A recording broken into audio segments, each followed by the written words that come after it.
अरहन्ताणं नमो अरहन्ताणं नमो अरहन्ताणं। 2500 वर्ष पहले की बात है। एक मुनि एक पेड़ के नीचे ध्यान की मुद्रा में खड़े थे। सम्राट श्रेणिक उधर से आया, देखा, विस्मय में डूब गया। एक और अद्भुत सौंदर्य और लावण्य और दूसरी ओर मुनि अवस्था। एक और यौवन, दूसरी ओर ये ध्यान की मुद्रा। सम्राट विस्मय में था, आया, सामने खड़ा रहा। जब ध्यान संपन्न हुआ, सम्राट ने देखा, आश्चर्य भरी दृष्टि से देखा और बोला कि मुनिवर, अद्भुत है आपका रूप, अद्भुत है आपका लावण्य। ये अवस्था फिर मुनि क्यों बने? लगता है आपको सुविधा नहीं मिली, सामग्री नहीं मिली, सुख के साधन नहीं मिले, इसलिए आपको मुनि बनना पड़ा। बहुत लोग ऐसा ही सोचते हैं कि मुनि बनने वाले अभाव में ही बनते। हो सकता है कुछ अभाव में भी बने, किंतु सबके लिए यह धारणा बना ली जाती है। सम्राट ने भी वैसी ही धारणा प्रस्तुत की। मुनि मौन शांत सुनता रहा, कुछ नहीं बोला। जब सम्राट ने अपनी बात पूरी कर ली, तब मुनि ने कहा, सम्राट, अपनी धारणा को जरा बदलो। मैं अभाव में मुनि नहीं बना हूं, बहुत संपन्न था और मेरे घर में सुख सुविधा और सामग्री की कोई कमी नहीं थी। सब कुछ था जो चाहिए। तो फिर मुनि क्यों बने? अनाथ था, कोई मेरा नाथ नहीं था, इसलिए मैं मुनि बन गया। राजा ने कहा, बहुत छोटी बात के लिए मुनि बने, अनाथ नहीं था, कौन सी बड़ी बात थी? अब भी चलो, मेरे घर चलो, राज महल में चलो, मैं तुम्हारा नाथ बन जाऊंगा। फिर मुनि बनने की क्या जरूरत है? पता नहीं आदमी की क्या मनोवृत्ति है कि सबको अपने समान ही देखना चाहता है। यही चाहता है कि मैं जिस भूमिका पर हूं उस भूमिका पर ही सब रहे, दूसरी भूमिका में कोई न चला जाए। तो राजा ने बहुत आकांक्षा के साथ और बड़े गर्व के साथ बात कही कि मुनि मेरी बात मान लेंगे और मेरी नाथता को स्वीकार कर मेरे साथ चलेंगे। किंतु मुनि ने तो बड़ी अजीब सी बात कह दी, ऐसी बात कही जो राजा को चुभ गई। मुनि बोले कि तुम कौन हो नाथ बनने वाले? तुम स्वयं अनाथ हो। अनाथ किसी का नाथ बन सकता है क्या? तुम पहले अपने नाथ बनो, फिर मेरे नाथ बनने की बात करना। भला राजा को कोई ये कहे कि तुम स्वयं अनाथ हो, बड़ी गंभीर बात है। पर आखिर मुनि थे, उन्हें क्या लेना देना था? सचमुच कहा कि तुम स्वयं अनाथ हो। राजा ने, सम्राट ने बहुत कोशिश की अपने नाथपन को सिद्ध करने की। बहुत कहा मेरे पास कितनी सेना, कितनी संपदा, कितना धन, बहुत कुछ बताया, पर मुनि बोले कुछ भी नहीं, यह सब कुछ होने पर भी तुम अनाथ हो। तो बड़ा आश्चर्य था। मुनि ने कहा कि कोई साधन होने से नाथ नहीं बनता, हमारी अनाथता कहां प्रकट होती है? क्या तुम बूढ़े नहीं बनोगे? सम्राट कैसे कह सकता है कि बूढ़ा नहीं बनूंगा? कह सकता है क्या? सब पर अनुशासन चलता है, हुकूमत चलती है, पर क्या बुढ़ापे पर भी सम्राट का अनुशासन चलता है?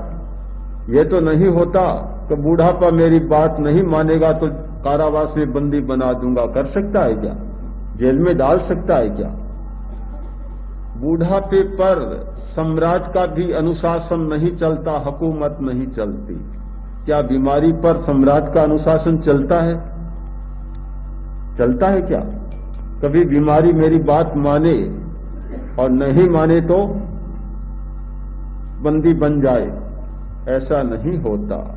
न बुढ़ापे पर सम्राट का हुकूमत, न बीमारी पर सम्राट की हुकूमत, और न मौत पर सम्राट की हुकूमत।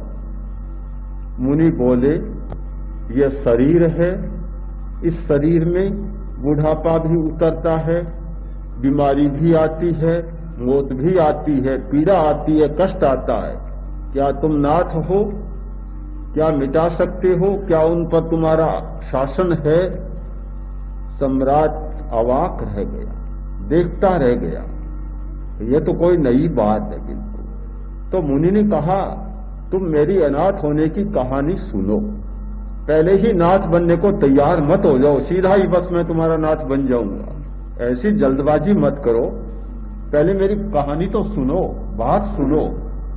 क्या बात है कि मैं भी एक बड़े सेठ का पुत्र था। एक बार ऐसा हुआ कि आंख में भयंकर वेदना उत्पन्न हो गई, भयंकर अच्छी वेदना, इतनी आंख की वेदना।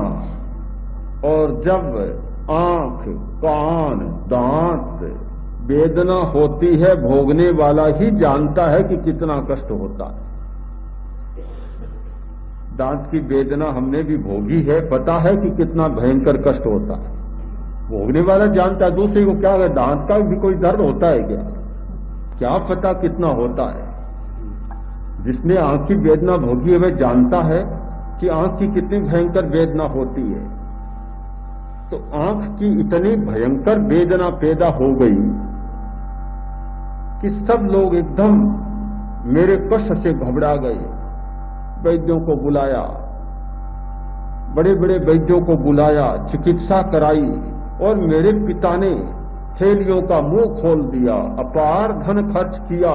न जाने कहां कहां से ये चिकित्सक वैद्य आए, औषधियां दी, औषधियों का प्रयोग किया, कितने अंजन आंझे, कितनी दवाइयां आंख में डाली, पता ही नहीं, पर कुछ भी नहीं हुआ। वेदना बढ़ती जा रही है। न पिता मुझे बचा सका, न माता बचा सकी, न भाई बचा सके, और मेरी नव परिणीता पत्नी भी मुझे नहीं बचा सकी। बेचारी बैठी बैठी मेरे पास आंखों से आंसू बहाती थी, पर मुझे बचा नहीं सकी। मैं बिल्कुल जैसे अनाथ बन गया, असहाय बन गया।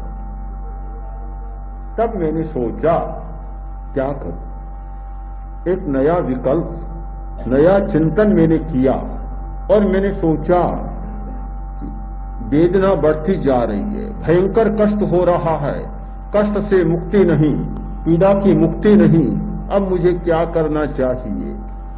तो मैंने एक नया चिंतन किया और एक संकल्प किया कि अगर इस आंख की वेदना से मुक्त हो जाऊं तो मैं मुनि बन जाऊं। रात को संकल्प किया, सूरज उगा, जैसे ही सूरज का प्रकाश, वेदना समाप्त, कष्ट समाप्त। ऐसा था मानो कोई कष्ट हुआ ही नहीं, वेदना कोई हुई नहीं, पीड़ा कोई थी ही नहीं, बिल्कुल स्वस्थ मुनि बन गए।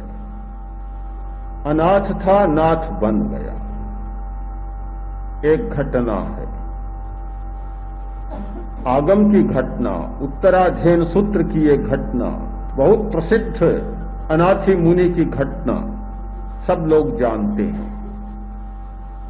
घटना तो है, पर घटना का विश्लेषण हम करें, कि कैसे मिटा, दर्द मिटा कैसे, पीड़ा कैसे शांत हुई, इसका आज के वैज्ञानिक संदर्भ में हमें विश्लेषण करना है। तो इसका कारण क्या है? पीड़ा का अनुभव कौन करता है? हमारे ज्ञान तंतु पीड़ा का अनुभव करते हैं। हमारे शरीर की ऐसी व्यवस्था है, ऐसी अद्भुत रचना है, ऐसी विचित्र व्यवस्था है, अभी तक हजारों हजारों प्रयत्न करने पर भी, हजारों हजारों वैज्ञानिकों द्वारा शरीर की खोज करने पर भी, मस्तिष्क की खोज करने पर भी उसका ठीक पता नहीं लगा पाए। इतना बड़ा अद्भुत है हमारा मस्तिष्क, न जाने कितने कितने रहस्य इसमें भरे पड़े हैं। हमारा पूरा शरीर और पूरा मस्तिष्क एक रहस्यों का पिटारा है। कहा जा सकता है कि असीम और असंख्य रहस्य भरे पड़े हैं, जिन्हें समझना, उन सारे नियमों की व्याख्या करना एक कोई साधारण बात नहीं है, और शायद मनुष्य के बुद्धि से परे की बात भी हो सकती है।